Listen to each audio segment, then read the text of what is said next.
For the next 100 days, I'll be trying to survive and eventually thrive in Hytale with my own adaptation of Minecraft Skyblock with the absolute bare essentials. This means one island, one tree, a patch of lava, and of course a chest with nothing but water and wheat. This idea and format is inspired by Luke the Notable's 100 Day in Hardcore Minecraft series. I thought it was the best way to approach a challenge like this, so with that out of the way, let's get started. The first thing I did was harvest as many leaves as I could from my tree. If you cut the tree before that, you won't be able to craft the farmer's workbench, and we need that to make a crude hoe. In regular Hytale, you can get a pickaxe within minutes, thanks to the abundance of sticks and rubble on the ground. Unfortunately, we aren't getting rubble anytime soon, so we'll punch our stone by hand. There is a way to obtain an iron pickaxe from the void, and that's the overall goal I'll be working towards for the first few days. With more stones on hand, I made myself the essential workbenches and used the last of my wood to create the crude hoe that I then used to plant my singular wheat seed. I then worked on my cobblestone generator until I could harvest the wheat for essence of life. I'll need the surplus to expand the crop farm and craft new saplings. I made my way down to Y34 and scouted for the fire steel golem, as that would be our first source of iron. Most mobs spawn on the surface of soil blocks, but some mobs like the fire steel golem spawn in the void from something called a marker. And you can preserve these markers by placing a platform directly underneath them. Once you see the golem, you'll know that the marker is somewhere above them, but they will be invisible. So you need the golem to measure where they are. Unfortunately, I couldn't find one from my spot, so I went back and gathered more stone. Fire steel golems are pretty abundant, so I eventually found one by day 2. With my platforms placed, I triggered its deload by walking 40 blocks away, and after walking back to its loading range, they should appear on the platform. Yes. They are not respawning here, they are teleporting, and we use this to determine exactly where their marker is, so we can make adjustments if necessary. The platform must be placed within 4 blocks under the marker, or the marker will be destroyed forever, which is also why we aren't killing it at the bottom of the void. Even though I know how markers work, I don't know how to contain them, so I tried to bait its attention to a safe spot where I could punch it, but that didn't work. Oh, come on, it went back! I would eventually return for the golem, but while I thought about how to approach it, I went back and tended to my crops. Oh, shit! Like, I'm getting so much luck, holy shit. I can already make 2 more seeds. After gathering enough stone, I went back to the golem. I managed to get some swings in, but it generated its health back. Oh, someone's gonna... Oh, no, he gave up. Yeah. He forgot. I think I have to get even closer so I can reach it from its spawn location. I got rid of the golem and tried to make a bridge above its spawn to get even closer, but now it wouldn't spawn back. It's still there. It's because of the damage, man. No matter if I re-entered its deload range. I don't know, this one might be a lost cause. Well, we do have some lettuce. My farming is going great. I'd replaced my wheat with lettuce and planted my first tree. Boom! Snap! Making sure to place a block of cobblestone underneath the planted soil while letting it grow. The beech trees in Hytale will replace our limited soil with wood if we let it grow big enough. This block essentially tells the tree it can't do that, so it will freeze at the perfect harvestable size. My green fingers struck again when I got an eternal seed from my lettuce farm. Whoa! Hey, this is like an eternal seed. If I plant this now, I will get that seed back when I harvest it. The tree is also done, and I used the new wood to create a builder's workbench. This practically doubles the amount of stone I can harvest, as I can split the whole blocks into slabs. Yes. Also, I don't think this is by design, but slabs count the same as full blocks in crafting recipes. Wait, what? That counts as stone? I can double my stone output just by slicing them in half. What? So I used 3 slabs to make these kick-ass battle axe. It was also on day 4 when I found my first goblin. Hello, Mr. Goblin. Hello. Yarr. Although fire steel golems are a reliable source of iron, to make substantial progress we also need copper. And goblin thieves are one of 2 mobs in the entire game that drop it. Unlike fire steel golems, thieves spawn from a bundle marker that includes 2 other kinds of goblins, netting us a 15% chance to spawn a thief each time the marker is reset. There are exclusive goblin markers out there. Thieves cannot spawn from goblin hermits or miners. So leave them be, and unless you find a thief directly, look for scrappers and lobbers instead, as they both are more likely to spawn from this bundled marker. On day 5, I tried to estimate the height of the goblin spawner, because unlike golems that spawn almost exclusively on Y36, goblins can spawn pretty much anywhere. Never work in the dark. Depth perception be damned, I wasted too many slabs in the wrong direction, because I couldn't tell where the goblin fell. Look how big this platform is. This is just my guess. I'm getting kinda upset there. It's in front of it! Are you serious? Oh! Eventually I got the platform in the right spot and began experimenting with spike traps to make my harvest easier. To make it safer to approach, I built a small cage around where I thought the marker was and left it there. I found a rat! I'll make sure to keep that in mind whenever I turn my back and build across the void. Mobs like these spawn from something called a beacon. Beacons deploy from the player as we walk around, and in the case of this rat, it's activated because we are technically in a cave. Wait, what? Look at that guy. Oh my god, I just had to deload my game. I took a break on day 6 and logged back to find that the fire steel golem was back in place. And with my kick-ass battle axe, I went to the newly placed platform and finally got 1 iron. 1 iron, hooray! Only 4 to go. If my platform was placed correctly, the golem should now respawn after exactly 24 hours. Well, we'll see. The tree is also done, and while I don't need more wood, it's always a good idea to stock up while you can. During this time, I also found that the slabs can't collide with water. A little fun fact for you. Otherwise, it's a lot of routine work. I'll refrain from talking about all the times I work on my cobblestone generator, because if I'm not talking about something, you'll be damn sure I'm sitting here. I spent the night gathering stone, and with 266 slabs on hand, I went down again. I took the opportunity to innovate on a new preservation design, using my slabs as a makeshift fence that I could poke through while remaining safe. Also, I didn't notice it at the time, but yes, that golem just phased through the slab platform. I still had an issue of mobs getting knocked off my platform, so I tried to make a cage around the entire area, giving it a bit of room so I didn't accidentally build over the invisible marker and destroying it. It would suck if I did that.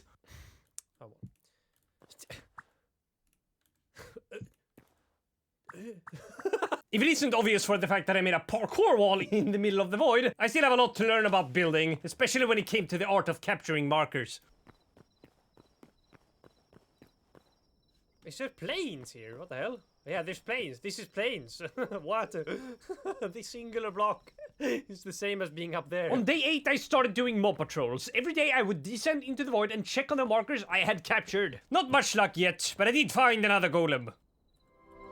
Hey, new area discovered. Hooray. With the creation of the furniture workbench, I made my first bed and accidentally made stone bricks instead of slabs. I think that's fine. I accidentally made the wrong brick. Well, it's gonna look nicer now. No mobs seemed to spawn from the markers, so I began using whole blocks as a spawning platform in case they couldn't respawn on slabs. I also noticed that a golem teleported on top of my cage after entering its load range. That convinced me I might have made my cages too small and suffocated the markers. Trying to fix my mistake, I lost an iron ingot to the void. That sucks, but we learn from our mistakes. Using the newly crafted bed, I went to sleep and skipped the night, waking up to newly grown crops on day 9. On day 9, I had already accumulated 50 essence of life and spent the rest of my resources upgrading the farmer's workbench to level 2. Just before we do that, we gotta remove the dirt underneath though. As of this moment, when you break an upgraded workbench, it resets back to level 1, so ideally you want to place it somewhere you won't have to move it later. While sprucing up the island, I made a new chest. Not to store my items, I needed an homage chest to preserve the relics that inherit the history of my island. Now that the farmer's workbench is level 2, I can convert all of the lettuce I've harvested into even more essence of life, which I immediately used to make 21 trees and started planning on a dedicated tree farm area. Now that I can, I also started gradually replacing my lettuce with corn. I was pretty sure that trees would stop growing if they were planted too close to each other, similar to how cobblestone blocks tree growth.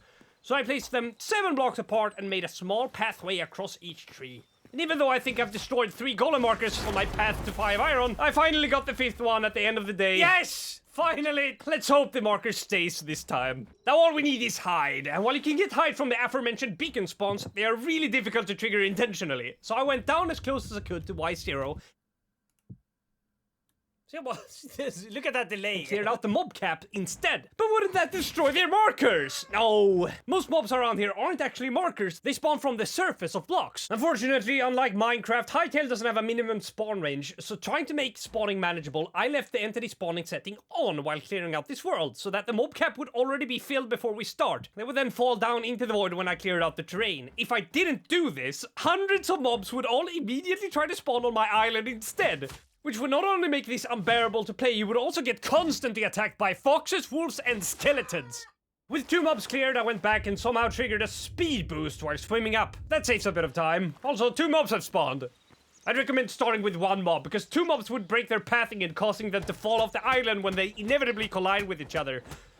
So after clearing the mob cap again, I managed to slay a few rabbits before the night. And the night is important to keep in mind of because only hostile mobs can spawn them. Luckily I had some lying around so demons couldn't spawn, but that still left the skeletons. Against all odds, the skeletons spawned in my 2-block high mining pit, thus stopping the spawning of new mobs. This is why I want to have all the entities on the ground first. This is chaotic. This is absolutely chaotic. But before we do anything with that, we need to secure this island. I need a safe space. So to start, I might have secured the world record for the ugliest house in all all of Hytale. I then went to sleep, soothed by the incoherent utterings of my skeleton. With the island secured, I finally lowered the mob cap and killed my skeleton. And with the mob cap lowered, we were once again greeted by mob spawns. Yes! Yes! Oh, this is fun! This is fun! No! Now that I have what I need, I chose to spare one little mouse to clench the mob cap while I was working. After enough harvesting, I'd gotten the last piece of hide, which I used to finally make the iron pickaxe. Yes, we're back. Oh, we're so back. 2 hits instead of 28. Not only was this 14 times faster than getting stone by hand, using the builder's workbench, I could double my yield of stone, and for the first time, I could afford to waste stone on convenience and started by mob-proofing larger parts of the island. The house is now done, and I was joking before, but this might actually be the ugliest unironical house in Hytale. And since all my trees are grown, I used some of the wood to completely cover my tree farm with slabs. And after countless botched preservation attempts, on the night of day 11, I finally came back to a working spawner. Oh, it works! It fucking works! This is the second time I killed this guy. Wait, I can do this. Yeah, take that. Now that I have an abundance of stone, I decided to build a small platform under my island so I could store my limited soil and put it in safe storage. I also used the stone to expand my platform with some safety railings. And I finally realized that I had overused the F7 HUD. So I turned it off just before bed. You're welcome. My island has grown considerably. Just look at that tree farm. On day 13, I decided to relocate my crop farm in my overall attempt to foolproof my island. The less I have to maintain around my singular source of water, the better. I also finished spawn-proofing the island, but not everything was patched over. Instead of removing all my dirt, I realized that this remaining hole could be used as a makeshift mob farm so I could stock up on hide. With the rest of my island secured from mobs, I finally killed the mouse and opened the mob farm. I knew that I would have some issues with the tree farm going into it. Trees need soil after all, and mobs would occasionally spawn there instead, so I put up some more fences around there, making it more secure whenever that happens. I spent some time working on the fire steel marker I had captured and put some fences around it to make it more reliable. This method had yet to work even once, but I was getting more confident with my cages. I also covered up my singular source of water with wood, because it takes a really long time to break, even if you have tools. I noticed that a goblin lobber spawned next to my fire steel golem, and after having had a lot of luck with markers lately, I felt brave enough to take the next step into mob preservation and measure the unpredictable spawn height of the goblins so I could capture them as well. Whoop. Whoop. Let's sleep. Sleeping with my cleaver in my face. As it should be. I spent most of my time trying to capture markers and improve the bridges to alleviate some of my dread. I also tried to improve the path towards our goblin lobber, but lobbers can throw bombs! Oh, it's hunting me. Oh my god. Oh my god, oh my god, oh my god! Oh my god! Oh no! Fuck that. Fuck that, honestly. It is now night, which would normally change all of my spawns into demons. Luckily, I have some lighting around, so spawning will exclusively be skeletons, and that's great, because skeletons can drop scrap swords, and if we obtain the salvager's workbench, we can easily convert these swords to iron, thus making fire steel golems obsolete. But to get the salvager, we first need to upgrade our regular workbench to level 2, and that will cost us 20 linen scrap, 20 iron, and 30 copper. Iron and linen would be easy to find, but the copper would certainly be a hassle. My next project would require me to capture as many goblin markers as I could find, this time at uneven Y coordinates, so strap in, friends. I'd also broken another spawn. Is it broken? Can't be broken. Turns out, mobs can still spawn despite having a soil block obstructed by spike traps. They just die. There are no hoppers in Hytale, so I still had to jump down into the farm to collect the items that are dropped, but this is a great addition to the island regardless. Come on, fire steel golem. While scouting for goblins, I found my first goblin thief. Now I'm just wasting materials, but it's worth it. For this guy, it's worth it. Oh my god! Oh, that's a fire! Oh my god, that's a goblin thief. I need you. But I didn't have enough resources to capture it, so I decided to capture the fire steel golem nearby instead. Huh? Where did he go? What? I can't see him anymore. No one. Oh. Well, at least I hope you work. So, gotta look on the bright side. On day 16, I captured this neat view of my island. I also made a bench to rest my hard-working legs while I enjoyed the view of my mob farm. I then died! I fell into the water too fast, and I was reminded of why I can't play Hytale in hardcore. I don't know if that's a bug or if Hytale deliberately wants to handle fall damage differently than Minecraft.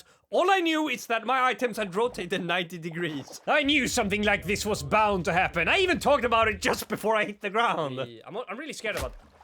What? After making sure I'd collected all my drops, I tried preserving the new goblin thief I found, which would have been fun if they didn't constantly jump off the platform and drift away. What the fuck? Come on! The thieves are one of the few mobs that will actively try to run away when they see me, so goblin drifting became an issue and would keep happening unless I approached them out of sight or built a wall around their spawn. Okay, that is terrible. Despite all our efforts, there's no guarantee that they'll drop copper when they die, but at least I got a kick-ass chest. Look at him being so confused. Well, that's life for you. Sometimes you just spawn on a wooden spike trap. I spent the night of day 17 making a huge cage around the marker, and I was greeted by another goblin spawn. Considering a bat appeared at the same time, it was almost certainly a beacon spawn. You gotta keep an eye out for these beacons. They will spawn when you least suspect it, so to ease my existential dread, I extended some safety railings to the goblin just in case I made a mistake. I also captured 2 more golems with a perfect technique, but my block palette was looking a bit dull. You can change the appearance of stone slabs by converting it to stone bricks first, so I began occasionally using stone brick slabs instead. I also took the time to work on the central platform while I was down there in the void, and after 24 hours, the goblin marker has reactivated, and it seemed to be working correctly. Now we just have to roll those dice every day. Mob spawning was getting a bit out of control, so in case a mob got out during my mining sessions, I began boxing myself in. With an astonishing 16 iron to my name, I decided to make a new pickaxe and splurge a few more on an iron axe. These pickaxes served me well. Into the homage chest will it rest. I might actually be the best taxidermist in Hytale. I've now preserved several fire steel golems effortlessly, and it's not even worth celebrating anymore because of how easy it is. With a few more renovations made to my island, I made my first fishing trap. Most of these drops are trash, i.e. the 3 kinds of actual trash and salt blocks. You do get some nice decor like the flowers and the corals, but you might actually fish up some stone rubble. Until we unlock the salvager's workbench and grind down regular cobblestone, you can use the rubble from the fishing trap to make arrows and gravel, which is a substitute for soil with the benefit that it's also renewable. There's also a 0.25% off chance that you'll get some gold ore, which is also our only way to get gold throughout this entire playthrough. But even with several rows of traps, the odds of getting 1 will be incredibly low, so we can bet on if I manage to get even 1 gold ore throughout these entire 100 days. Fun fact, you don't need to place a fishing trap on a water source. As long as it's 2 blocks deep, it just works. I removed some of my failed fire steel farms and captured a new one, just because I can. I also made my way down to the world center and discovered the center block. Whenever you aren't looking at a particular block, the selection barrier will instead land on this block, and if the area is empty, you can place a block anywhere in the air, and it will instead be placed on the center block. That's pretty cool, but I was still here for the markers, and the goblins here had already spawned before I got within 40 blocks, so they probably weren't the goblins I was looking for. So I headed back. Stone rubble! Big money! Oh, okay. On day 19, a skeleton appeared out of nowhere. That skeleton, though, that's... Oh, okay. Right, nice, good job. I also tried to capture a new goblin. That's about it. Although progress was steady, there really wasn't much new going on. Just routine work. Day 20 contends with day 19 for being the least eventful day so far. I mined a bit. I got my first salt from the fishing trap. Salt! Hooray, I got salt! I then did my mob patrol and mined some more. I don't think I ever have to mine again. Oh wait, just one more, just be sure. Let's just get one more. There we go. I found a new biome called the Goblin Caves and captured 2 more goblins in one go. This time I captured a Goblin Hermit, which can't be spawned from a general goblin spawner, so I don't know why I did. But maybe this regular goblin will be worth my time. Once again, a pretty lackluster day. On day 22, I got some trash from the fishing trap, and after spending the past 2 days doing absolutely nothing exciting, I took a much-needed break by working on the island. So I extended my living space next to the ugliest house in Hytale and moved the fence to the tree farm inwards, replacing the glooming wall with some depressing prison bars instead. I then replaced the ugliest house for a modest improvement and added some decor with some lighting. I also took the time to relocate my water source onto higher elevation. I am extremely scared that this won't work. Yeah, look at that. I don't... To increase efficiency, I also added a trapdoor to my mining pit, so I didn't have to block myself in all the time. That's better.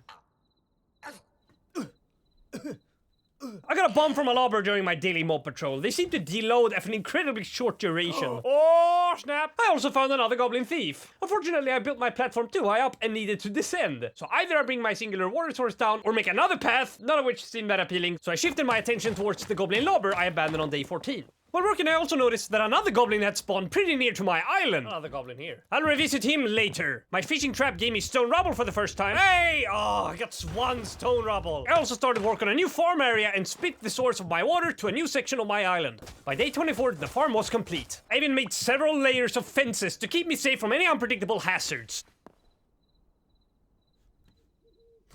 The goblin that was near my island got knocked off the platform and wouldn't deload, but because it didn't fall all the way down, I never thought about it relogging into the game the same way I did with the fire steel golem, so I left them there. I decorated the central platform a bit more, and the waterfall has now gotten to the point where I can carry my swim boost all the way up instead of having it break halfway through. Look at that speed, that's the first time I've been able to swim up this entire way. Let's go! While exploring the void for goblins, I saw a fire steel golem having an altercation with a group of cows. Look at that, it just died. It died from the cow. Although that marker is now gone, I didn't really care. I've even started skipping a few fire steel golem spawns during my mob patrols. I found and captured another goblin. You can see how convoluted these platforms can get if you don't have a good technique. We also got a gorgeous side of my platform from the island. Day 26. Still no copper. Still can't find anyone who asked. The marker that I tackled yesterday works, and it's a different goblin this time, which means it's the right marker, but no goblin thief yet. I've also gotten to the point of my platform so that I'm actually getting lost when walking around. Did I go here? I think I did, no? I have so many paths now, I'm not sure about anything. I then worked on my new farm. I've mostly grown corn up to this point, but I swapped back to growing lettuce because even though corn gives you more essence per yield, because we can't upgrade our farmer's workbench past level 2, we can only convert lettuce and wheat to essence through crafting. I've gotten more accustomed to using spike traps during my mob patrols, and I've even put up a spare chest in case I forgot them. Also, the lobber turned out to be a general goblin marker. This means I'm officially rolling 3 dice every day and a 38% chance that at least one will spawn. Although the fishing trap was fun to use, only having one is practically useless, because at this rate I'll have 1 gold by 1,600 days, so I started planning on a dedicated fishing trap farm to expand all my odds. Fishing traps are really resource heavy. You will always need more essence of life and plant fiber when making this kind of farm, so I prioritized my crop farming and started cutting down the leaves of my trees. Most of the day was spent on the farm, but I did do my daily mob patrol and started using the much more efficient metal spike traps. I sort of knew how I wanted the fish trap farm to look, but I had no clue how to actually build it, so I lost a lot of time trying to cover everything with water and extending the floor to make room for the traps. I also ran out of blocks constantly. This looks atrocious. But as my Minecraft days taught me, all buildings will look better with a few aimless beams and pillars around the place. Another goblin drift. I know how to deal with you now. On my mob patrol, I finally fixed the platform of the other goblin that was really close to my island. There we go. If I reach zone 4, I could farm Praetorians and get cobalt. That could actually be a project I can do within 100 days. I'm still on my mission to get 30 copper, but I started wondering what my next project would be after that and landed on the idea of reaching zone 4 so I could harvest the skeleton Praetorian. For those of you who don't know, the Praetorian is by far the best source of thorium and cobalt, and while it is technically possible to spawn here in zone 1, in the shore of zone 4, they are one of 2 world-type mobs that can spawn on literally anything. Most mobs need soil to spawn, but not the Praetorian, so you can just place a random block anywhere within there, and as long as the mob cap isn't reached, it will reliably spawn the Burnt Knight or the Praetorian for us to farm. I don't know if I want to do that now, though. I guess I could. This would be a lot of mining. I got my first poop, that's nice. Makes a nice sound as well. Oh, there we go, it's gone.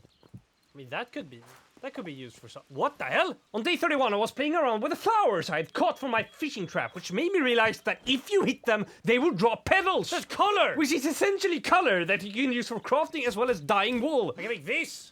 No way! But that's not all. On day 31, my fortune would strike twice fold. I have never rolled the dice correctly on this. My luck has been terrible. Absolutely awful.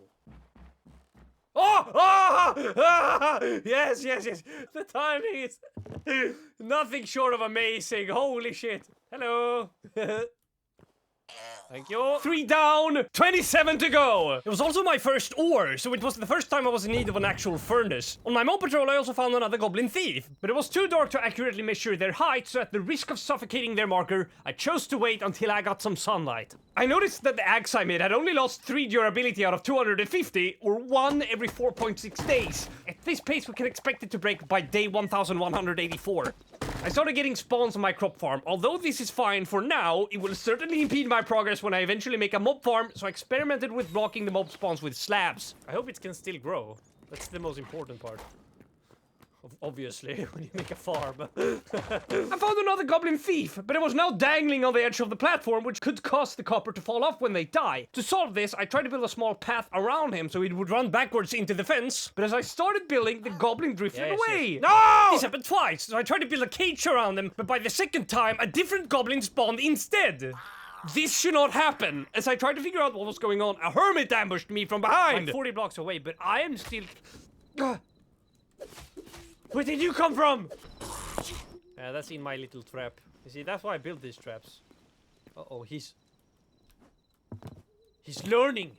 Oh, never mind. On day 33, I began showing symptoms of extreme isolation after I thought my fishing trap had turned into fish. Ah, what happened here? What the hell? They turned into fish! My trap has come alive! With some trial and error, I eventually managed to capture the goblin I found in the dark on day 31. Another goblin drift though, so to prevent further drifting, I made a cage, using a novel and experimental building technique called good enough. I also figured out how to prevent goblin drifting altogether if I just sneak behind the fence and kill it with spikes before it even realizes it's dying. No copper this time though. On my way back, I was able to deliberately trigger the speed boost I've occasionally gotten when swimming up the waterfall, but I still didn't know why it happened. Day 34 was a good day! Our new goblin spawner not only worked, but it spawned another goblin thief, securing us 5 more copper. I also got a thief from a different spawner, adding 3 more copper. My extreme social isolation showed more symptoms. And we closed the day off with a sunset too beautiful to comprehend. Oh, this is... Well, I'd say it looks nice, but it's kind of blinding. My eyes are getting fried. I think I understand the swim boost now. The trick is to hold space right as you enter this bump of water at eye level, and you can create this bump by placing and then breaking a block at the bottom of the waterfall. It is fast enough that it's worth trying a couple of times, even if you get it wrong. To speed up my copper intake, I wrote down the exact time my goblins died so I could already be in position when they respawned, because goblin markers are instructed to reset after exactly 24 hours. Another goblin thief would spawn on day 35, and I accidentally threw a bomb into its cage. That was scary. 2 more copper! I then got tired, so I logged off for the day. Testing. 1, 2, 3. Test. Woo! Man, I'm getting sick. It's day 3, I think, technically. I mean, real life days. I started to develop a cold. New day, new germs. But not even mild discomfort can stop me from obtaining my Savager's workbench. 4 more copper from the Mob Patrol. We are officially more than halfway there. The convoluted goblin marker had spawned a lobber this time. Because it wasn't a completed cage, I was too afraid to approach it, so I said I would be back after I made a bow and arrow. I then spent the rest of the day building an extension to both the tree farm and the fishing trap farm, and experienced some more existential dread. Shit! You see what I'm talking about with this, right? It jumps off. It should never do that. There's a setting in Hytale where you automatically jump off a block while sneaking if there's a block below it. I recommend turning this off. No goblin thief on day 37. After my mob patrol, I spent the rest of my time working on the fishing trap farm and nothing else. Damn it. Oi! I got so luck with the fishing trap when I fished up some stone rubble, and that convinced me to finally make a bow and arrow. The first thing I did was return to the goblin lobber and shot it down, making this our 5th preserved goblin spawner and increasing the odds of spawning a thief every day from 48 to 56%. I then spent most of day 38 on the farms, and because my island was pretty safe from rogue spawning, I demolished my ugly house and moved my homage chest to a new location to make more room.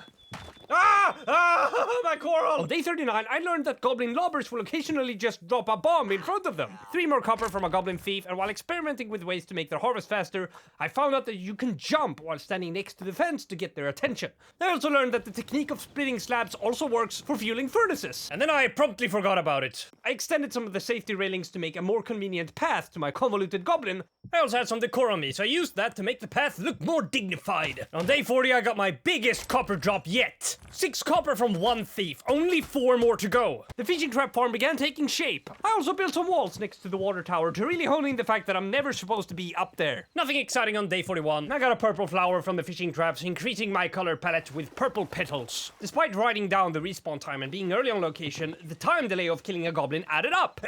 So what started as a first thing in the morning is now in the middle of the day. I had even more time to wait on day 42, so while waiting for my goblins to spawn, I built a bridge on my island that led to nowhere. I knew I'd have to build a massive bridge if I ever wanted to reach zone 4, so I considered this practice. My storage of salt was also piling up. Day 43 might actually be the least eventful day yet. I found another goblin thief, but it turned to day 44 by the time I killed it, so it doesn't count. No! 3 more copper, 29 total, just 1 short of upgrading the workbench. I desperately wanted this part to be over, so I used any stone I could get my hands on and bridged across the void, hoping to find the last goblin thief. But I never did. I hear cows. Why do I hear cows? Cows inexplicably spawn on my island, though. That was nice. I drink milk. Come, give me milk. Can I do it from the child? No, I can't. Yes, yes. I got some milk and got kicked in the face when coming back for seconds. Ah!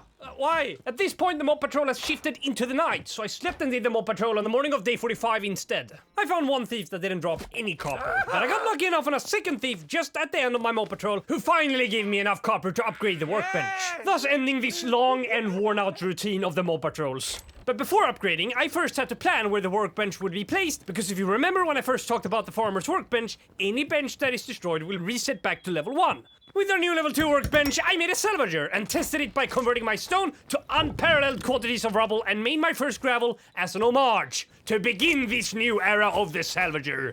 With this salvager, I can begin construction on a skeleton farm to harvest scrap swords and convert them into iron ore, making fire steel golems obsolete. I can also get renewable soil through gravel, and while it can't be tilted for farming, it can be used as a spawning block and works for trees. This means we can let the tree reach its final stage and more than double our return of wood from 13 to 38 logs per tree at the cost of 3 rubble. Because stone slabs count as a full block in crafting, it also counts as a full block in recycling. So before grinding down stone, make sure to split it into slabs first to double your return. I sort of know how world spawning works, but I don't know how to make a good mob farmer, so I spent day 46 experimenting with a prison-like design using the newly acquired gravel as a spawning block. The spawns you get are determined by the environment they spawn in, and you can see through the F7 HUD that we are in the plains. This means that any one of these mobs can spawn, but it doesn't mean that they automatically will. I have yet to see a bird spawn on my island, and even if they did, they have not spawned nearly as much as any mammals or skeletons have. Even though mice are in the same category as birds, only the mice have spawned way more often, and we have not seen a single wolf, which is the only kind of predator that can spawn in the plains. So my theory is this: all individual entities have their own individual mob cap that prevents one unique type of entity from overfilling the world. I can craft as many arrows as I want, and while it finally allowed me to kill those dastardly birds, it's more practical to use the arrows to lower the mob cap in the void, which I did do to increase the efficiency of my mob farmer. It was a hassle to remove the spikes every time I wanted to go in there, but it worked exceptionally well. A few items could even be picked up at the far end of the fence, and this naturally gave me the idea to create a thinner mob farm iteration with this feature in mind. I then spent 5 real minutes trying to shoot down a bird, because why not?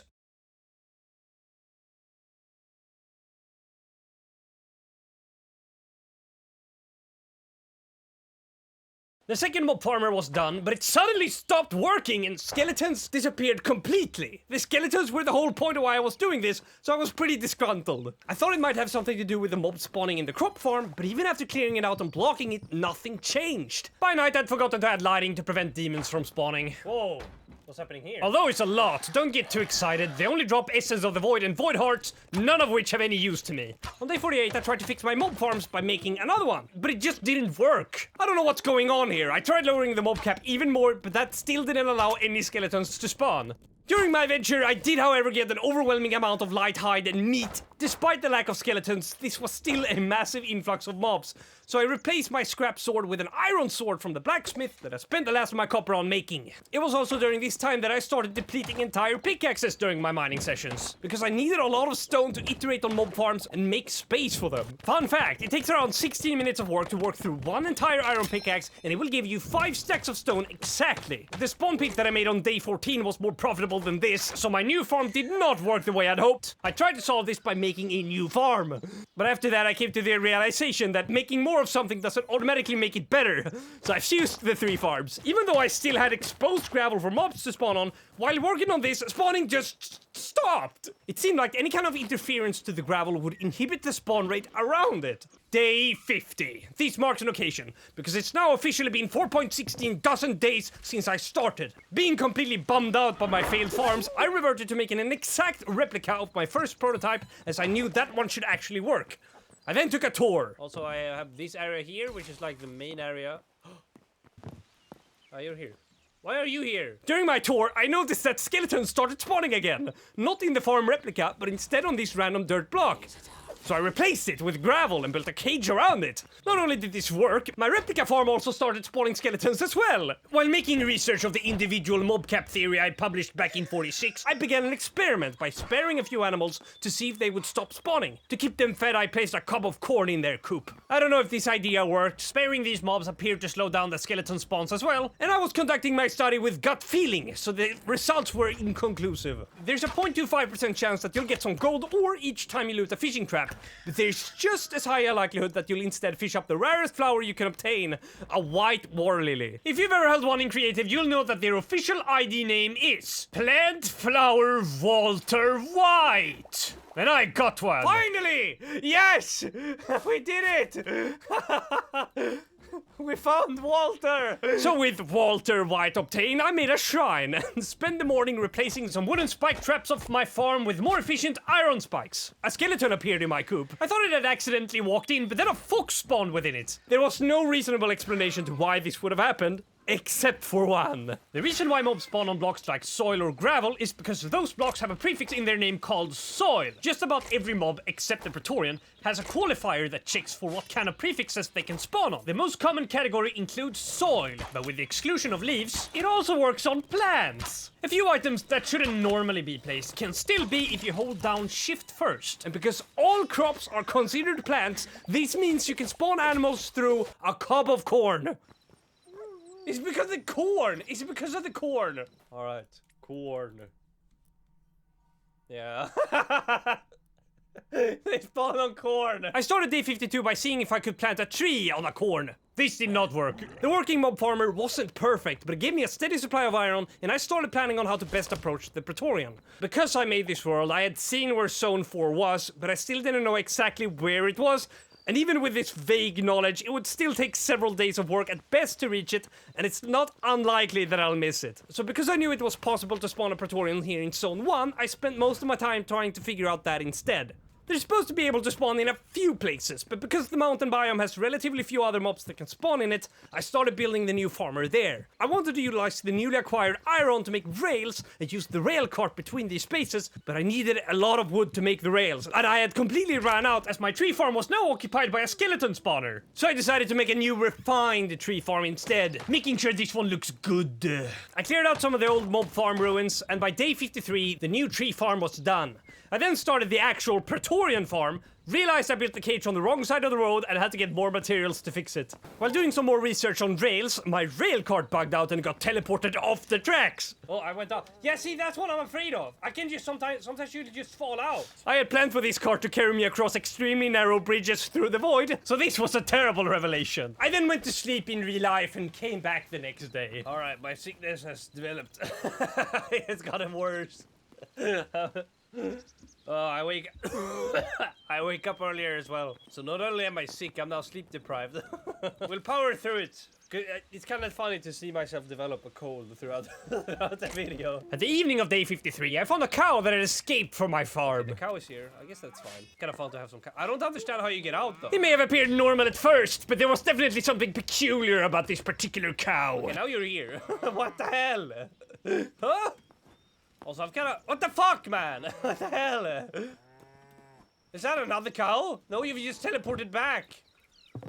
How? How are you doing that? You must... Do you have powers? The Praetorian spawner is hopefully done. I used a cob of corn as a spawn block now that I've confirmed my cob spawner theory. Alright, the spawner is done. I was getting tired of the crude bow, but I couldn't decide on whether to go for the iron short bow or the iron crossbow. The short bow did more damage, but the crossbow can hold 6 arrows at once. I crafted the crossbow before learning that it deloads your ammo whenever you put it down. Also, if I load my arrows and then put my crossbow away, they get deloaded into my inventory. But if I put a loaded crossbow in a chest, I lose those arrows forever. So, I ended up with the short bow. A bear spawned on my cob spawner. It's not cobalt, but at least it's a great source for heavy hide. Yeah, it's heavy hide. I really didn't want to go to Zone 4, so I spent the entirety of day 54 and 55 trying to expand the mob farm in case the size was the issue. Okay, what the fuck is that? Cow, where have you gone now? I told you it was magic! I mean I told you she was magic! Hold busy! Come back from there! You weird, you damn sorcerer. I'll put you up on display and say like, I have a magic cow. And then they will only do magic when you aren't actively looking.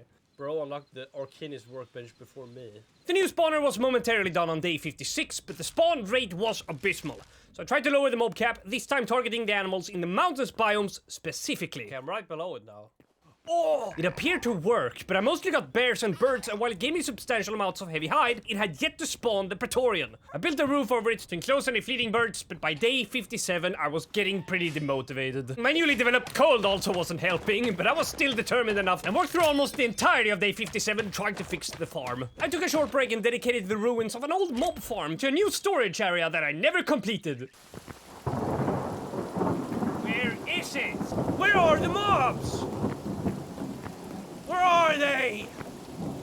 Except you get to stay because I think you're magic. By day 58 I'd shut down all other farms to make this cob farmer work. But by day 59 I finally did it.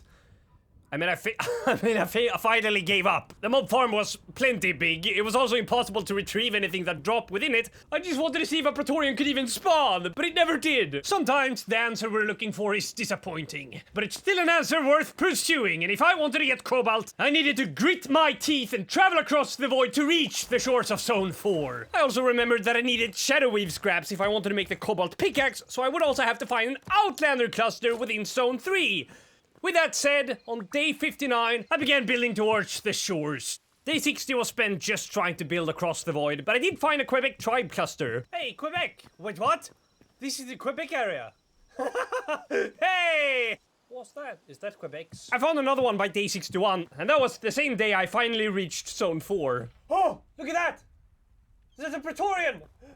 I had converted some of my green petals to green wool, because it's one of the blocks that literally nothing is qualified to spawn on, making it a perfect spawn block for the Praetorian. I also wanted to use the petals for something, so I had an excuse. At the absolute edge of Zone 4, I built a platform and covered it with a wall just inside of Zone 0, so I didn't risk Praetorians spawning above the fence. Unfortunately, I forgot I needed to lower the mob cap and ran out of arrows, so I spent 10 real minutes walking back home. And at the end of day 61, I opened the map for the first time. How does the map look? Whoa! Look at this! The first time I've opened the map. I planted a few more trees, and because I don't need to protect my blocks anymore, I could place my gravel in the air so the tree could grow through it and reach stage 5. With more arrows on hand, I went back to the Praetorian. Any travel back and forth was a commitment that would cost me half a day, so I needed to make sure I had everything I needed. I had some time to kill on my commute, so I practiced aligning my crosshairs perfectly forwards while walking. Oh wow, that's the straightest one yet. Look at that! I'm perfectly centered.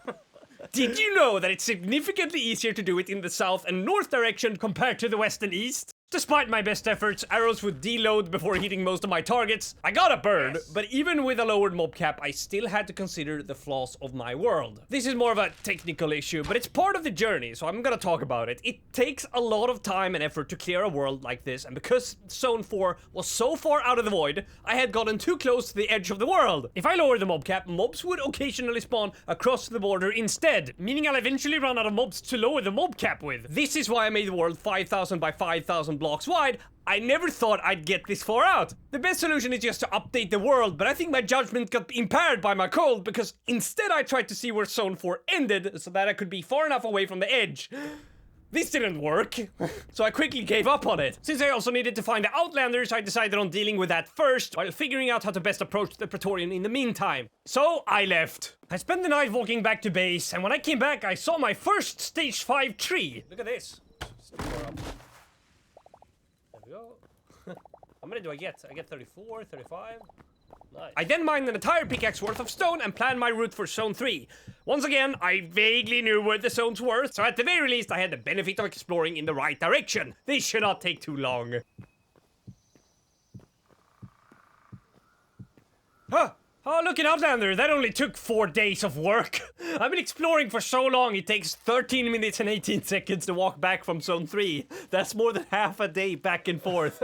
So naturally I wondered if there was a way to make my life easier and asked myself how difficult it would be to spawn a horse. According to the JSON files, they should spawn in the plains. So I started planning on a new mob farmer, this one for the horse. I converted my old tree farm into a mob farm and covered the farm with a block roof and used the duckweed as a spawn block. Shortly after that, I got a large treasure pile. It's as rare as gold and water white, but it's completely useless. Against all of our expectations, my duckweed mob farm did not work, so I built another one. I'm looking back in post, I don't understand what I'm doing. I also disabled the old cob farmer to allocate the spawning space to our new spawner. I placed this one in my new tree farm, which actually saw some success. More experiments on day 69. This time I was spreading the spawn blocks out and building individual cages, but the results were pretty lackluster. On day 70 I cleared some mobs from the void and the farm started working! A bit too well! I covered the area with spikes and cleared out a path to make it easier to grab the drops, because it was a lot of drops. I also made a campfire to cook some of the meat in my storage, thus replacing the strictly corn-based diet I've been subjected to for too long. On day 71 I saw a fox do a kick-ass jump. I also forgot all about my concern with Zone 3 after creating a mob spawner that finally outmatched the spawn pit. Because the area was properly lit up, I was incentivized to stay up the night, letting only skeletons spawn and experimenting with a new AFK iron farm. So on day 72 I tried to iterate on my design and constrict it for AFK farming, but I had a hard time removing the gravels as skeletons spawned constantly. It did not take long before I had filled an entire chest's worth of swords, but retrieving the swords was still difficult if not outright dangerous, so I needed a redesign. If you have enough stamina, you can use the sword block indefinitely, so I thought about having the players stay in front of 3 layers of spikes. The skeletons would walk through it, but by the time they get close enough and swing their weapon, they would die. Uria! This worked sometimes, but you would waste a lot of time and skeletons would occasionally get a swing in, meaning it was risky to leave the game running like this for longer periods of time. With the stacks of wool scraps at my disposal, I crafted some more wool blocks. These are excellent for scaffolding because they break in one hit. No luck with the horses though, but I was just happy that my farm worked. I expanded my storage to make sense of all of the meat I've been collecting. I also removed the flooring from my 3-turn mob farm and exercised the building technique I call good enough. Having so much luck with the newer 3-turn mob farmer, I decided to activate the cob farmer again to a limited degree. But I'll spare you the suspense, it didn't work. Even though I found the Outlanders, I also had to preserve them, meaning I'd have to use my water source to travel down and make my platforms. It being a 27-minute walk and the thought of having to use it in uncharted territory mortified me. But those Outlanders weren't going to preserve themselves. I then got distracted by the Praetorian I'd found on my way to Zone 3. So since I had the water, I used it along with a few blocks to descend low enough that I could kill it with my arrows. My hopes were that if I could lower the mob cap with the Praetorian in Zone 1, maybe they would be the only spawnable mob there, so I could create a new Praetorian farmer. But it didn't work, and I'd ran out of building blocks, so I had to go back.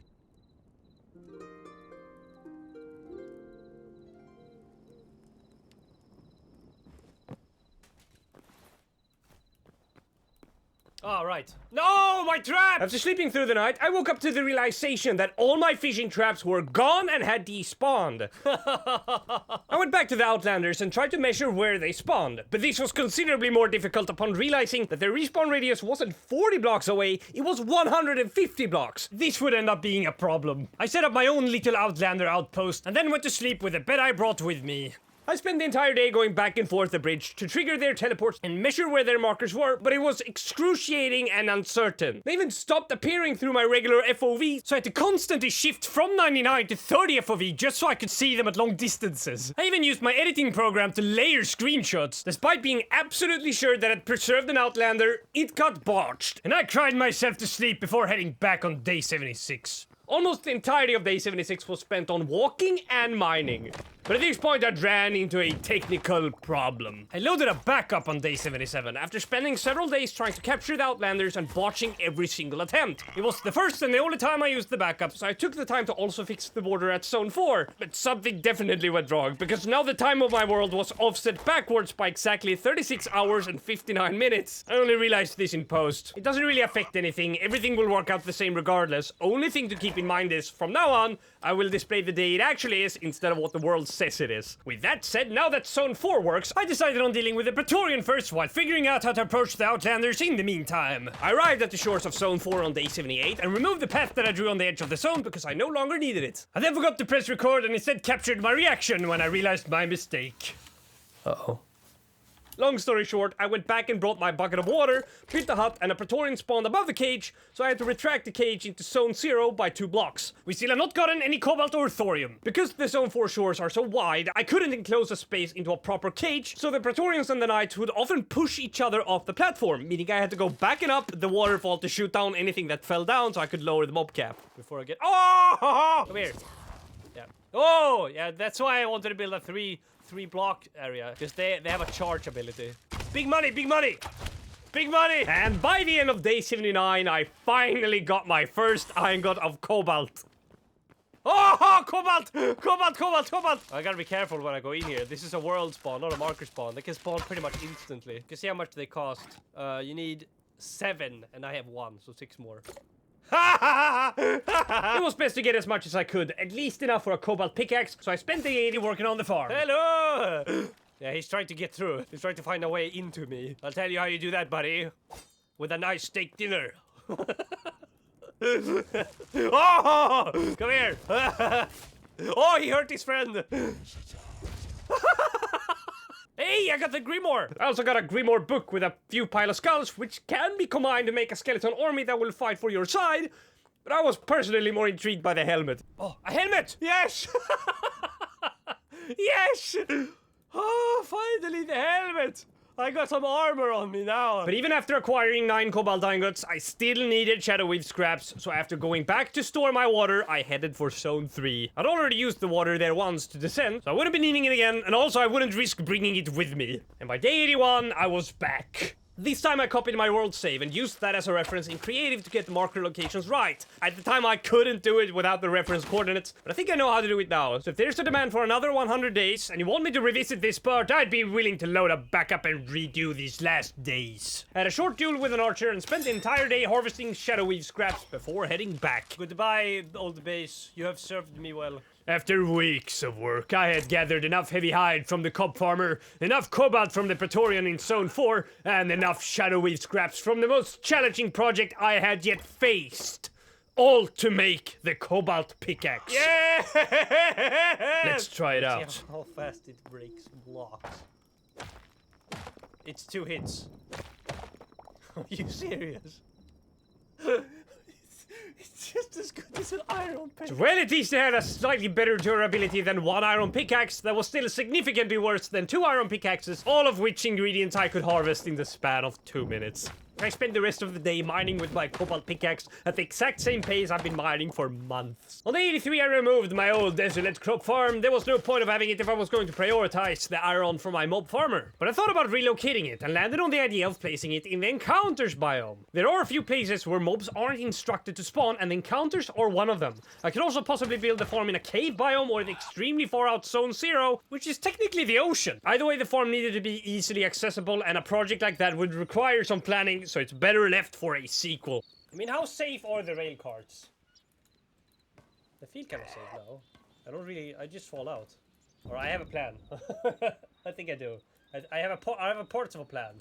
I have part 1 of part 2 of a plan. We still had yet to solve the logistics of transport, and since I now have access to ludicrous amounts of iron, what better way to connect the faraway zones than by making an actual real-life-sized railway system? I could connect it to the Praetorian and the Outlanders. I could even make a path across dozens of goblin markers and streamline the harvest of any drops I come across. It'd be impossible to finish all of that by 17 days, but building the Grand Central Station wouldn't be. So that's what I set out to do. I guess it's nicer. I found some medium hide in my storage. I had no idea where that came from, but I took the chance to finally make a backpack that I ended up hating because it's in a completely separate menu from the inventory and you need to shift between the crafting to access it. And also you don't know where your items end up when you pick them up and you can't remove the backpack. It's stuck on your player. On day 84 I started experimenting with farms again. Progress was also picking up because it was the first time I didn't have to walk back and forth between the zones or go to the mob patrols, leaving large chunks of time to focus on the expansion of my island. I began the construction of the central station. I've never actually made a structure like this before, but since this was the last major project, I wanted it to look good. I even used a vague reference. It's practically a meme at this point, but the vertical slabs really do make a difference. You can also press R to rotate it while you're building. I used the temple doors to really sell the scale of this project. Now it's just these mobs. On day 85 I landed on a new kind of mob farm, this time approaching it from the underside of the gravel to retrieve the items. This didn't really work the way I wanted, but it did lock in a component of the mob farmer that incorporated the ring around the pit. like sort of a spawn pit. Instead of sleeping, I spent the night harvesting scrap swords from the skeletons, and on day 86 I began tearing down a few spikes that I never placed back.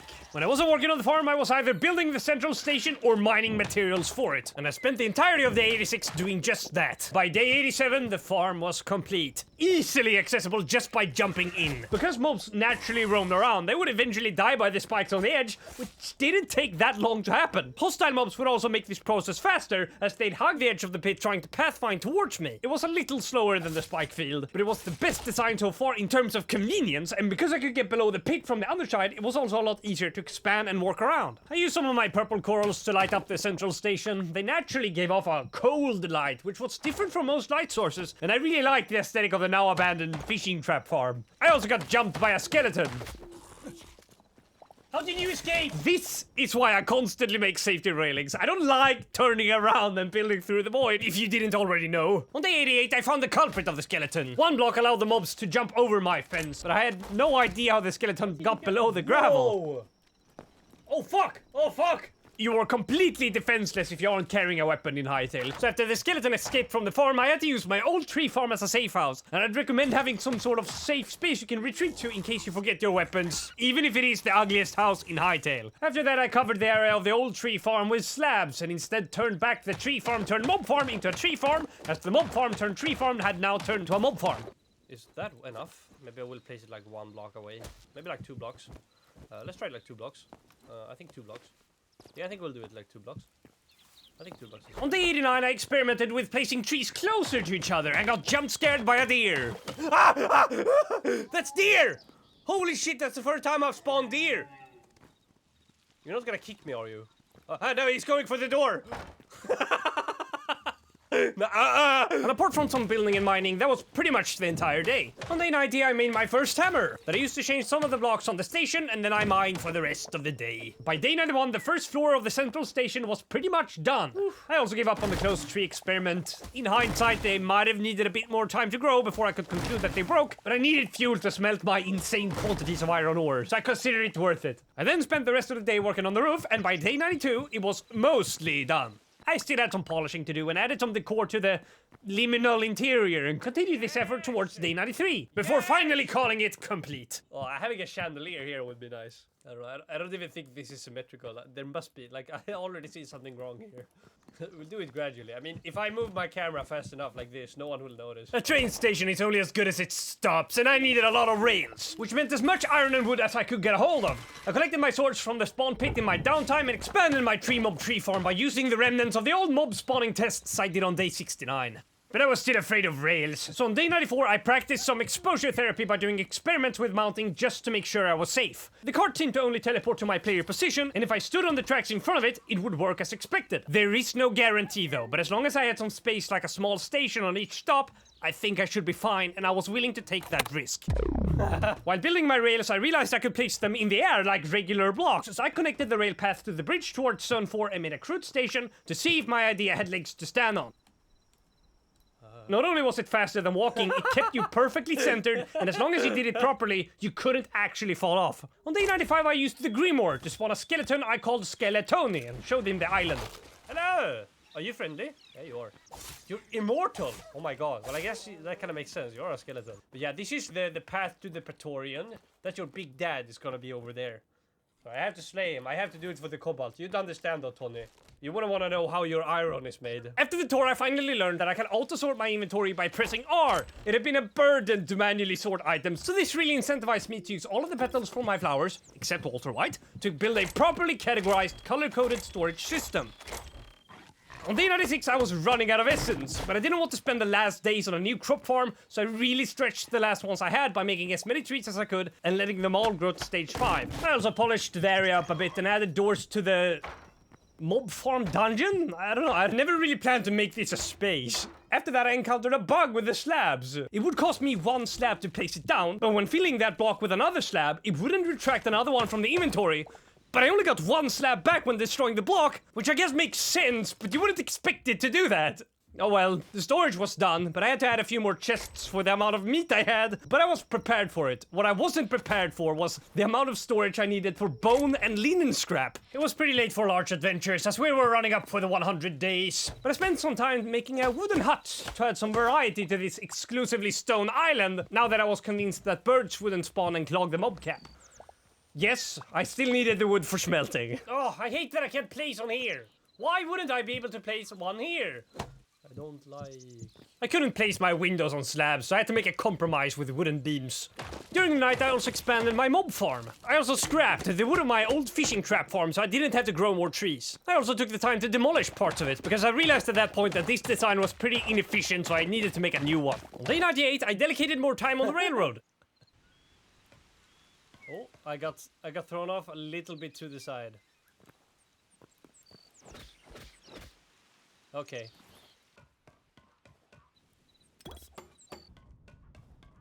Oh, it looks like I slow down when I look at the side. Ha!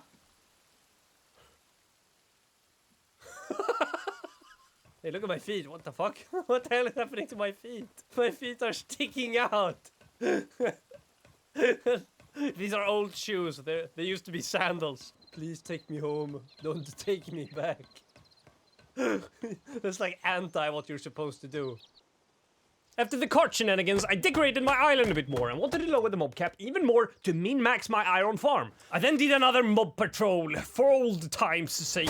I even got 3 copper! Hey! The mob cap might actually be the single one thing that really held me back here. Now it was overflowing. Still a horse of Praetorian though. At the end of the day, I captured this gorgeous sunset while harvesting scrap swords.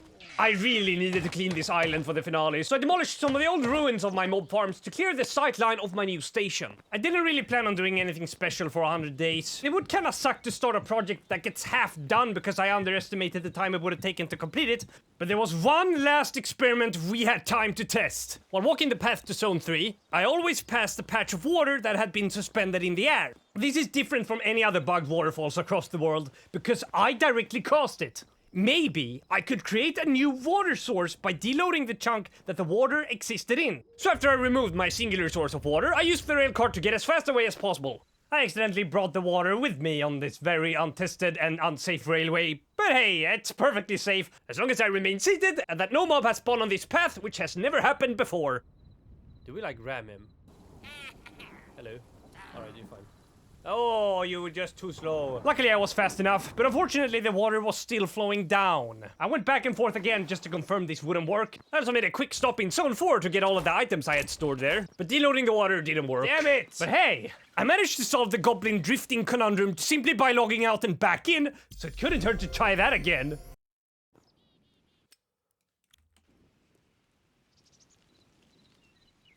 Do you see that? Hold on! Hold on now!